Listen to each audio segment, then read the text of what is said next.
భారత్ శ్రీలంక మధ్య 3 మ్యాచ్ల T20 series లో మొదటి మ్యాచ్ జూలై 27 నుంచి జరగనుంది. ఈ సిరీస్ ప్రారంభానికి ముందు టీమిండియా ప్లేయింగ్ 11 గురించి చాలా ఊహాగానాలు మొదలయ్యాయి.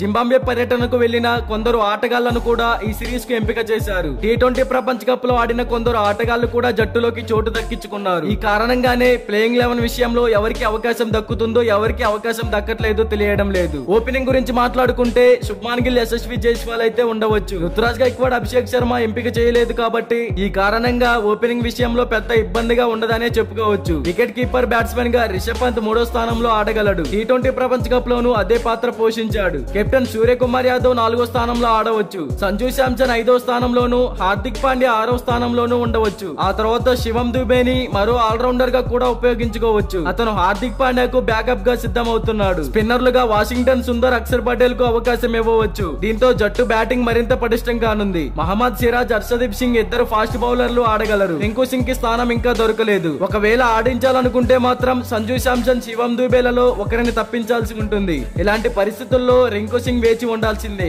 దీంతో పాటు రియాన్ పరాగ్, రవి బిష్నాయ్, ఖలీల్ అహ్మద్ కూడా తొలి టీ20 మ్యాచ్ కు దూరంగా ఉండాల్సి వస్తుంది. శ్రీలంకతో జరగబోయే మొట్టమొదటి టీ20కి భారత్ ప్రాబబుల్ ప్లేయింగ్ 11 ఎలా ఉందో చూద్దాం. శుభ్మాన్ గిల్, యశస్వి జైస్వాల్, రిషబ్ పంత్, సూర్యకుమార్ యాదవ్, సంజు శాంసన్, హార్దిక్ పాండ్యా, శివం దుబే, అక్షర్ పటేల్, వాషింగ్టన్ సుందర్, మహమ్మద్ సిరాజ్, హర్షదీప్ సింగ్. మరి ఫస్ట్ టీ20 మ్యాచ్ కి సెలెక్ట్ చేసిన ప్లేయింగ్ 11 మీకు ఎలా అనిపించిందో కామెంట్ చేయండి. ఇలాంటి డైలీ క్రికెట్ అప్డేట్స్ కోసం మన ఛానల్ ని సబ్స్క్రైబ్ చేసుకోండి. Thank you for watching.